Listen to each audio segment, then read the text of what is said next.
ಕಲಿಯೋಕೆ ಕೋಟಿ ಭಾಷೆ, ಆಡೋಕೆ ಒಂದೇ ಭಾಷೆ ಕನ್ನಡ ಕನ್ನಡ. ಕನ್ನಡಾಭಿಮಾನ ಮೆರೆದ ಜಿಲ್ಲಾಧಿಕಾರಿ. ಗಂಡು ಮೆಟ್ಟಿದ ನಾಡು ಎಂದೇ ಪ್ರಖ್ಯಾತಿ ಪಡೆದಿರುವ ಮಂಡ್ಯದಲ್ಲಿ ಕನ್ನಡಾಂಬೆಯ ಮುದ್ದಿನ ಮಗ ಡಿಸಿಯಾಗಿ ಅಧಿಕಾರ ಸ್ವೀಕರಿಸಿ ಕನ್ನಡ ಮಾತೆಯ ಸೇವೆಗಾಗಿ ನನ್ನ ಈ ಸೇವೆಯ ಸಮಯ ಮುಡಿಪು ಎಂದಿದ್ದಾರೆ.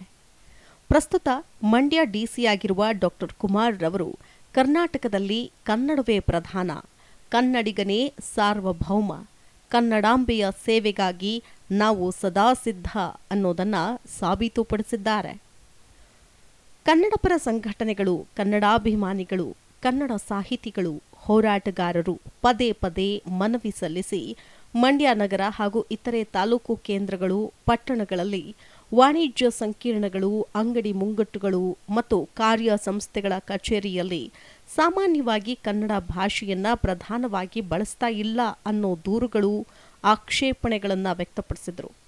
ಈ ಎಲ್ಲ ದೂರು ದುಮ್ಮಾನಗಳಿಗೆ ದನಿಯಾದವರು ಮಂಡ್ಯ ಡಿಸಿ ಡಾಕ್ಟರ್ ಕುಮಾರ್ ರವರು. ಸ್ವತಃ ಕನ್ನಡ ಮಾಧ್ಯಮದಲ್ಲೇ ಅಭ್ಯಾಸ ಮಾಡಿ ಇಂದು ಜಿಲ್ಲಾಧಿಕಾರಿ ಕುರ್ಚಿ ಅಲಂಕರಿಸಿರುವ ಇವರು ತಮ್ಮ ಕನ್ನಡಾಭಿಮಾನವನ್ನ ಮಾತ್ರ ಮರೆಯಲಿಲ್ಲ.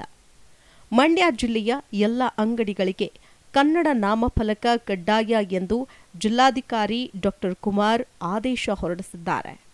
ನಾಮಫಲಕ ಕಡ್ಡಾಯ ಮಾತ್ರವಲ್ಲದೆ ನಾಮಫಲಕದಲ್ಲಿ ಯಾವುದೇ ತಪ್ಪುಗಳಿಲ್ಲದೆ ಮುದ್ರಿತವಾಗಬೇಕು ಅಂತಲೂ ಆದೇಶಿಸಿದ್ದಾರೆ. ಮಂಡ್ಯ ಜಿಲ್ಲೆಯ ಎಲ್ಲ ಅಂಗಡಿ ಮುಂಗಟ್ಟುಗಳಲ್ಲಿ ಮತ್ತು ಸರ್ಕಾರದ ಎಲ್ಲ ಕಚೇರಿಗಳ ಪತ್ರ ವ್ಯವಹಾರಗಳು ಕನ್ನಡದಲ್ಲೇ ಇರತಕ್ಕದ್ದು ಎಂದು ಡಿಸಿ ಡಾಕ್ಟರ್ ಕುಮಾರ್ ಆದೇಶ ಹೊರಡಿಸಿದ್ದಾರೆ. ಕೇಂದ್ರ ಸರ್ಕಾರ ಕನ್ನಡ ಭಾಷೆಗೆ ಶಾಸ್ತ್ರೀಯ ಸ್ಥಾನಮಾನ ಘೋಷಣೆ ಮಾಡಿದ್ದು, ಕನ್ನಡ ಭಾಷೆಯು ಅಂತಾರಾಷ್ಟ್ರೀಯ ಮಟ್ಟದಲ್ಲಿ ಹೆಚ್ಚಿನ ಸ್ಥಾನಮಾನ ಗಳಿಸಿದೆ.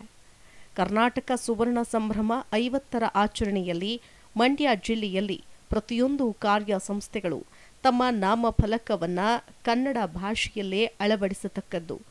ಕನ್ನಡಾಭಿಮಾನ ಪ್ರತಿಯೊಬ್ಬನ ಮನಸ್ಸಿನಿಂದ ಬರಬೇಕು. ಯಾವುದೇ ಕೆಲಸ ಹಾಗೂ ಅಭಿಮಾನವನ್ನ ಒತ್ತಾಯಪೂರ್ವಕವಾಗಿ ಯಾರ ಮೇಲೂ ಹೇರಲು ಸಾಧ್ಯ ಇಲ್ಲ.